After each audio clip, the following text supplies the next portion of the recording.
बेटा डायमेंशंस में हम फर्दर जो भी स्टडी करेंगे that is based on principle of homogeneity of dimensions. Principle of homogeneity of dimensions.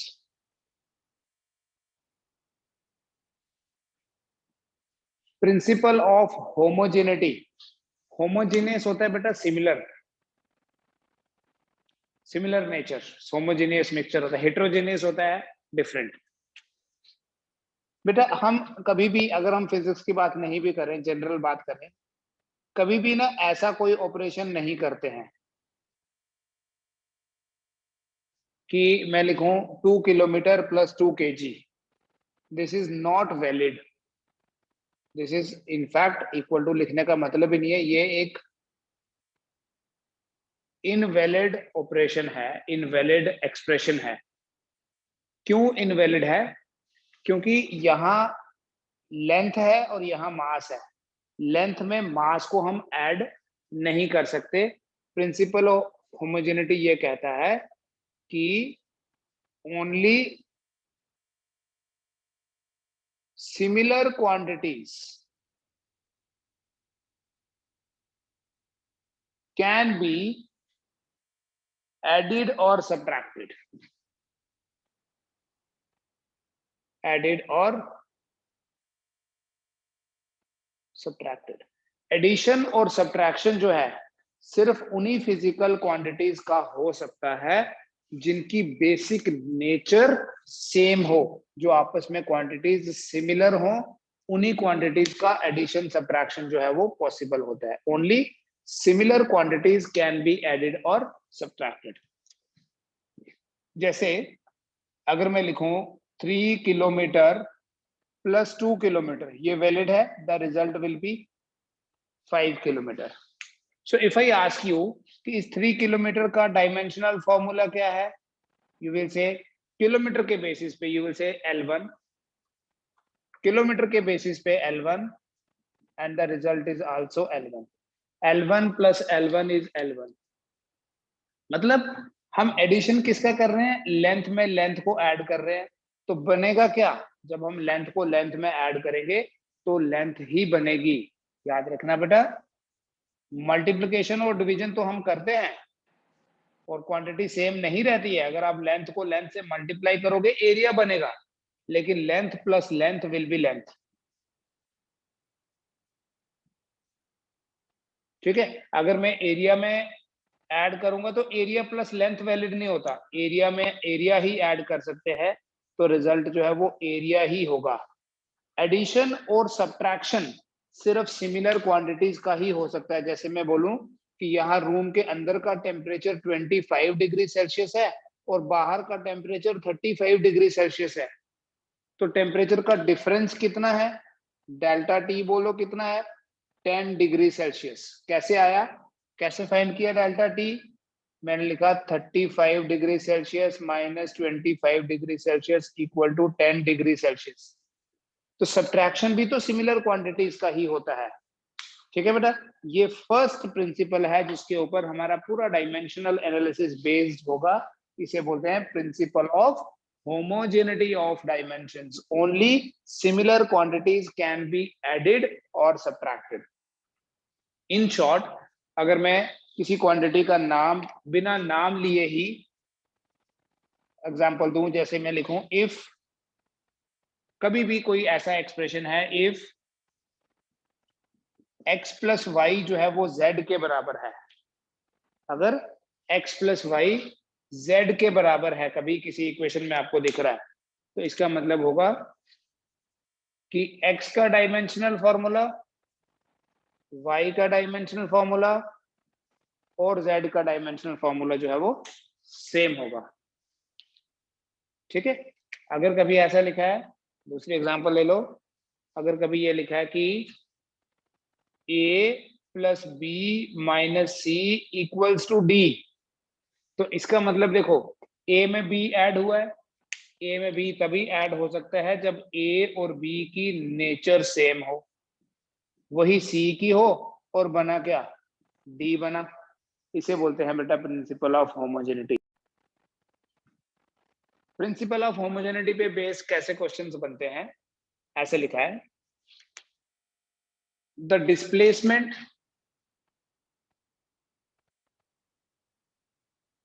x is related to time t as x equal to at square plus bt cube। Displacement जो है, x displacement जो है वो a और b के साथ, t के साथ रिलेटेड है with the help of this equation. तो बताओ इस एक्सप्रेशन में देखो, x गिवन है, डिस्प्लेसमेंट है, t है टाइम, t इज टाइम। तो बताओ find dimensional formula of a and dimensional formula of b। a का डायमेंशन क्या होगा और b का डायमेंशन क्या होगा। बेटा देखिए एटी स्क्वायर में क्या ऐड हो रहा है, बीटी क्यूब। तो अगर हम प्रिंसिपल ऑफ होमोजेनिटी लगाते हैं, according to principle of homogeneity we will say कि एटी स्क्वायर का जो डायमेंशनल फॉर्मूला है, बीटी क्यूब का जो डायमेंशनल फॉर्मूला है, वही एक्स का डायमेंशनल फॉर्मूला होना चाहिए। जहां कहीं भी आपको प्लस दिख रहा है बीच में, उसकी जगह इक्वल टू डाल दो। तो ए का डायमेंशनल फॉर्मूला क्या हुआ बेटा, इसके बेसिस पे देखो, बीच वाला पार्ट छोड़ दो, ये टी स्क्वायर वहां नीचे आ जाएगा, X by T square, so it becomes L1 t minus 2। B का डायमेंशनल फॉर्मूला क्या बनेगा, इसको छोड़ दीजिए, ऐसे देखो, b into T cube X के बराबर है, तो b हो गया x divided by T cube, तो ये क्या बन गया, L1 t माइनस 3। पूछो कोई डाउट है इसमें, तो क्वेश्चन इज ओवर। एक और दे रहा हूं बेटा, force F is related to displacement x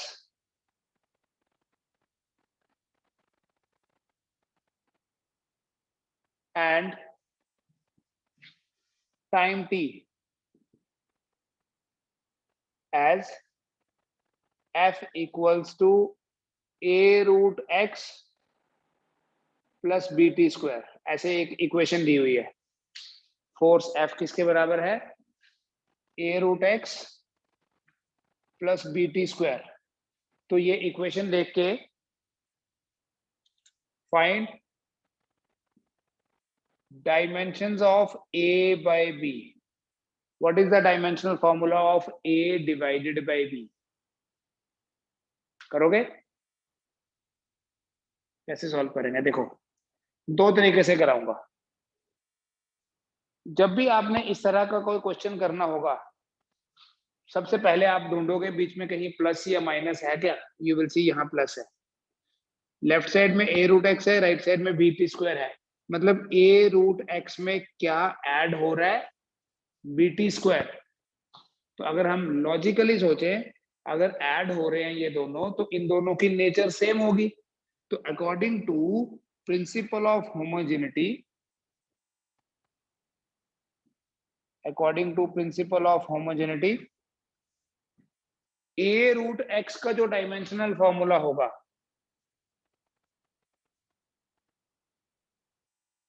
वही डायमेंशनल फॉर्मूला बीटी स्क्वायर का होगा, क्योंकि ए रूट एक्स में बीटी स्क्वायर ऐड हुआ है, और वही डायमेंशनल फॉर्मूला तो फोर्स का भी होगा। विच मीन्स ए का क्या बनेगा, what will be dimensional formula of A, सोचो, ये रूट एक्स इसके नीचे आएगा, बोलेंगे F divided by root x.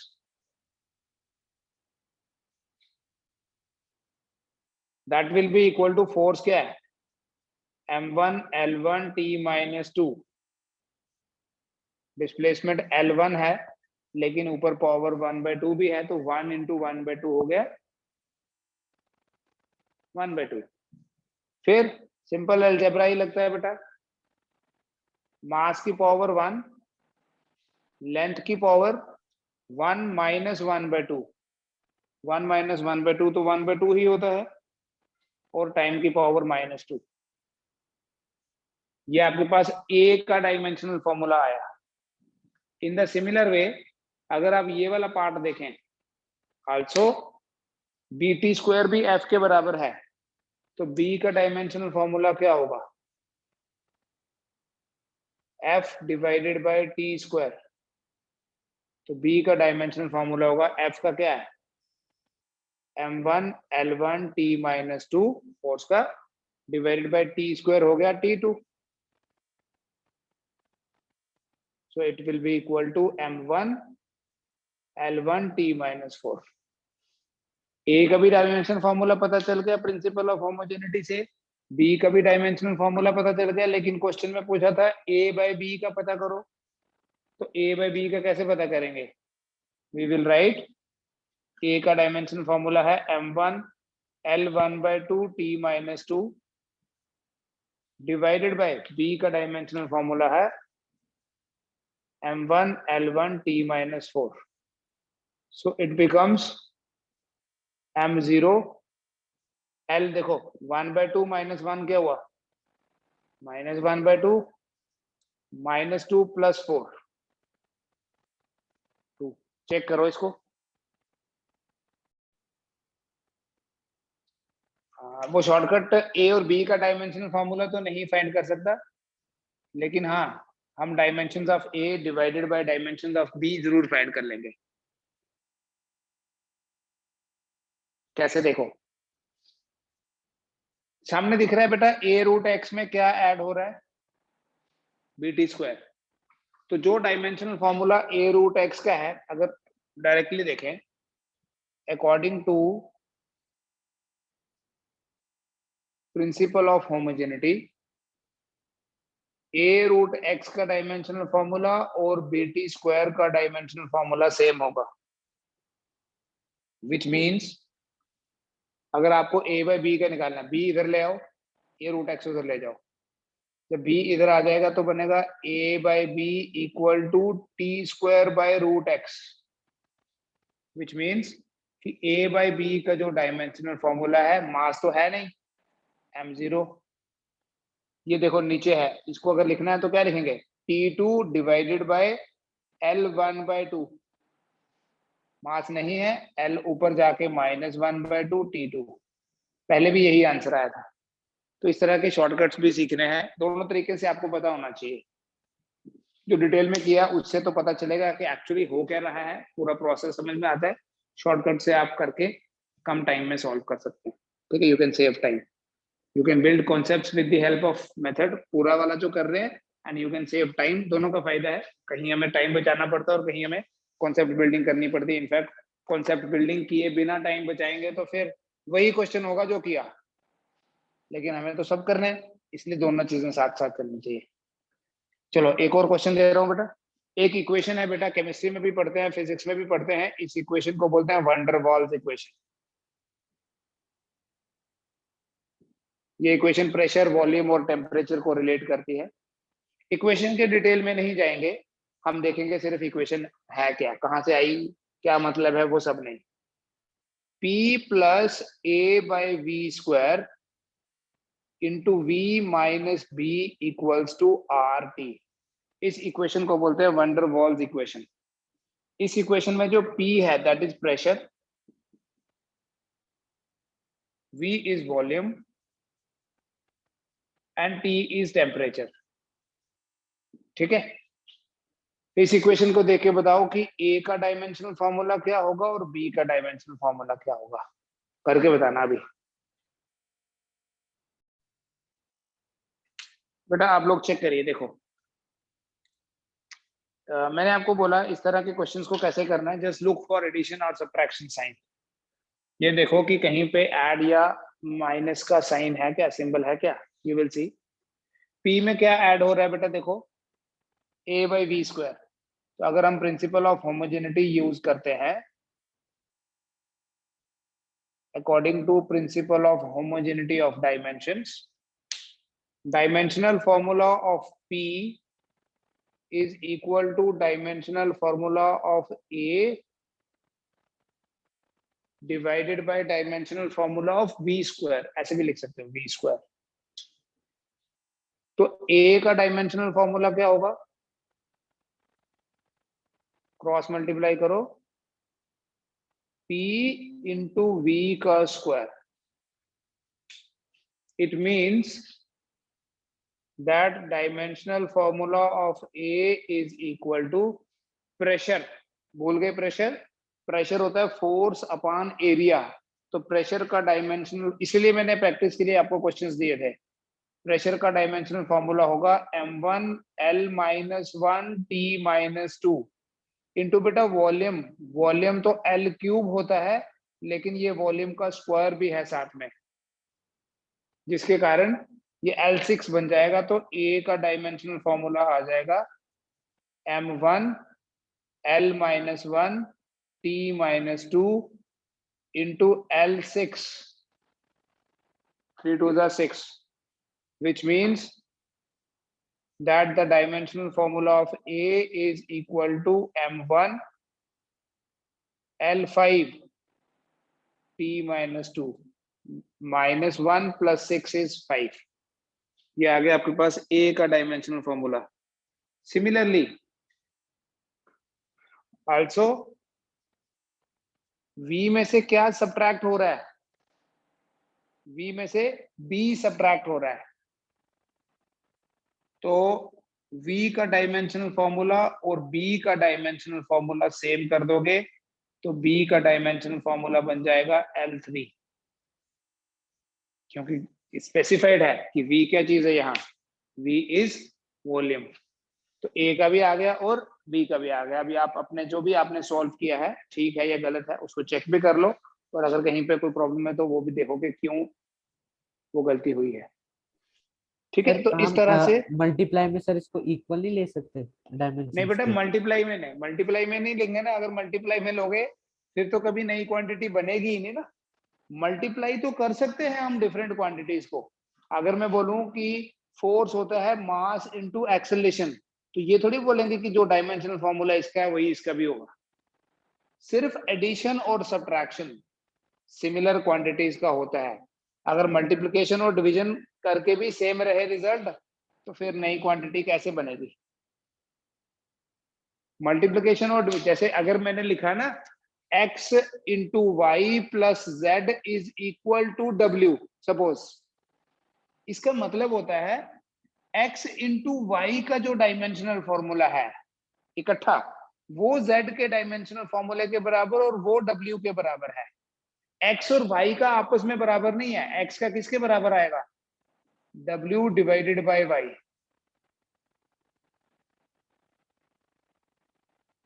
Multiplication जब भी होगा तो डायमेंशंस डिफरेंट होंगे, सेम भी हो सकते हैं बट डिफरेंट होंगे मोस्ट ऑफ द टाइम. हाँ, एडिशन जहां हुआ है उसके लेफ्ट राइट में, तो उनका इसका x इंटू वाई का z के बराबर है. एक और देना पड़ेगा क्वेश्चन मुझे.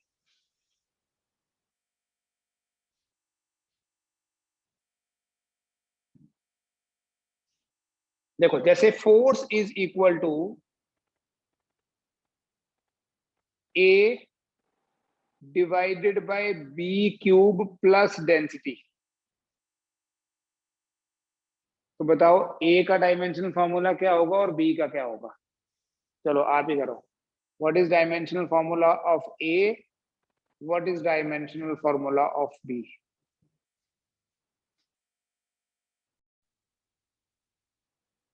सबसे पहले मैंने क्या बोला, आप ढूंढो एडिशन सब्ट्रैक्शन. तो यहाँ कहीं आपको दिख रहा है क्या?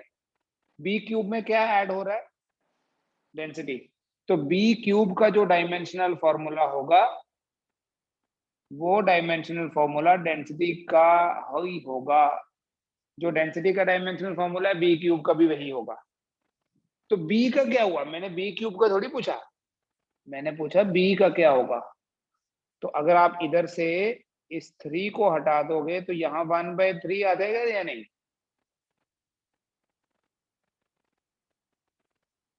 समझ आई?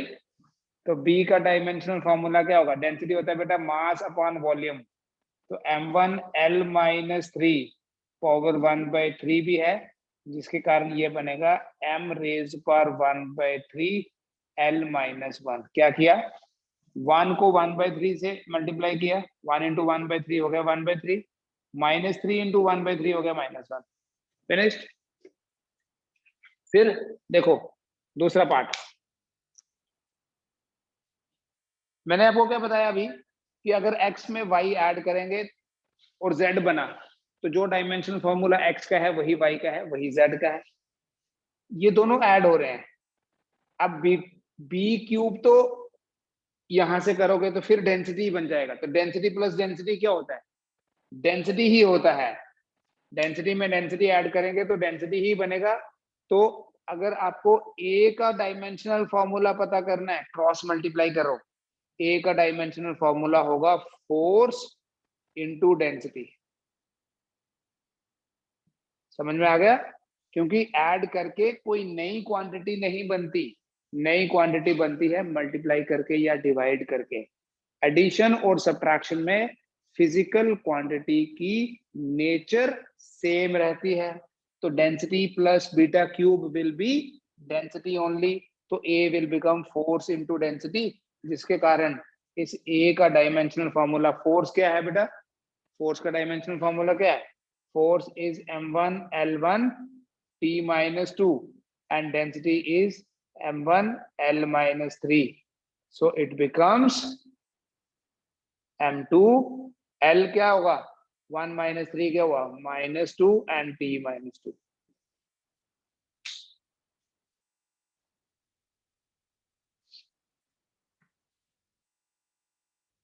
ठीक है, कोई डाउट होगा तो बता देना।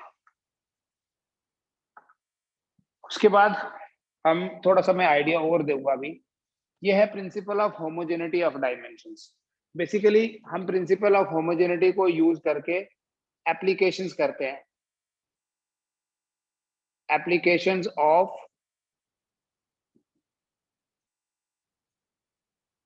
Dimensional analysis. डायमेंशनल एनालिसिस के क्या यूजेस हैं? ये जो हम डायमेंशनल एनालिसिस कर रहे हैं, डायमेंशंस फाइंड कर रहे हैं, प्रिंसिपल ऑफ होमोजेनिटी देख रहे हैं, L1 T1 कुछ भी, उसके बेनिफिट क्या है? देखो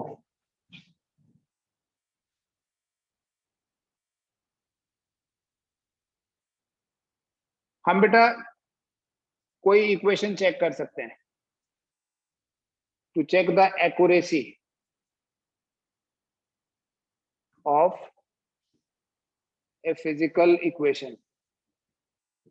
हम किसी इक्वेशन की एक्यूरेसी को चेक कर सकते हैं। हम चेक कर सकते हैं इक्वेशन ठीक है या नहीं। हम डिराइव कर सकते हैं कोई नई equation, new physical equation derive की जा सकती है, जिसे आप फॉर्मूला डेरिवेशन भी बोल सकते हैं।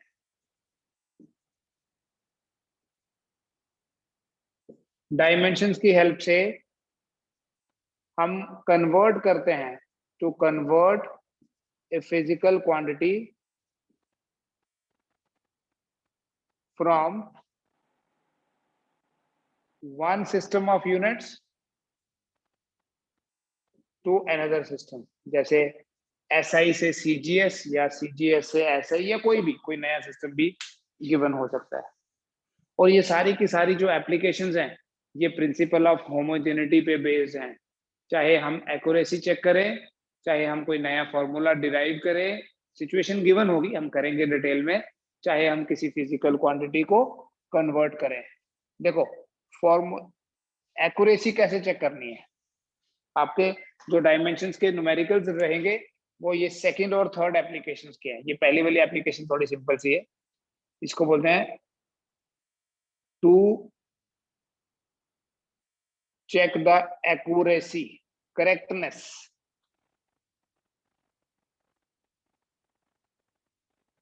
करेक्टनेस हम कैसे चेक करते हैं बेटा? एक्यूरेसी चेक करने के लिए सिंपल क्या करना है, दोनों साइड्स के डायमेंशन लिखने हैं। लेफ्ट साइड के डायमेंशन लिखो, राइट साइड के डायमेंशन लिखो। अगर वो दोनों डायमेंशन बराबर हुए तो इसका मतलब दोनों डायमेंशन सेम हुए, तो इसका मतलब हमारी जो इक्वेशन है वो एक्यूरेट है। ठीक है, एक्यूरेसी कैसे चेक करेंगे? बेसिकली डायमेंशंस चेक करेंगे दोनों तरफ के। जैसे कोई इक्वेशन लिखो, जैसे एक इक्वेशन है v equal to U plus A T, तो बोलो लेफ्ट हैंड साइड का डायमेंशन क्या है? इस एक्सप्रेशन में v है वेलोसिटी, वेलोसिटी है L1t-1। देखना बेटा ध्यान से, राइट हैंड साइड में क्या है? u। देखो जो भी कंफ्यूजन था ना मल्टीप्लाई डिवीजन का एडिशन का, वो यहाँ क्लियर हो जाएगा। u के लिए क्या लिखूं? L1t-1। एक्सेलरेशन के लिए क्या लिखूं? L1t-2 और टाइम के लिए t1। सो ये बनेगा L1t-1 प्लस मल्टीप्लाई हो सकते हैं। देखो एक्सेलरेशन का डायमेंशन फॉर्मूला, टाइम का dimension formula, L1t-2 and t1, तो ये बन गया आपके पास L1t-1। ये भी L1t-1, ये भी L1t-1। ऐड तो सिमिलर क्वांटिटीज ही होती हैं, तो लेफ्ट हैंड साइड का डायमेंशनल फॉर्मूला भी L1t-1 है और राइट हैंड साइड का डायमेंशनल फॉर्मूला भी L1t-1 ही है।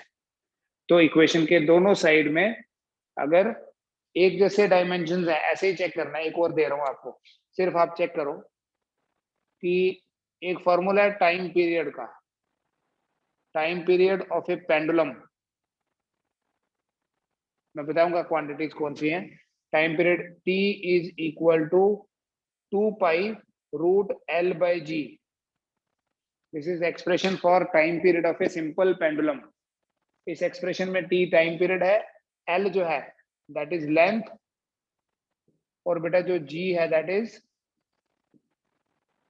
Acceleration due to gravity. तो आप सिर्फ ये देखो इक्वेशन और बताओ कि लेफ्ट साइड और राइट साइड के डायमेंशन सेम हैं या नहीं। अगर सेम हुए तो इसका मतलब इक्वेशन करेक्ट है, और अगर सेम नहीं हुए तो इसका मतलब इक्वेशन में कोई गड़बड़ है। क्या गड़बड़ है वो भी नहीं पता करेंगे हम अभी, सिर्फ ये देखेंगे कि ठीक है इक्वेशन या नहीं ठीक है। ठीक है, ये आप कर लीजिए।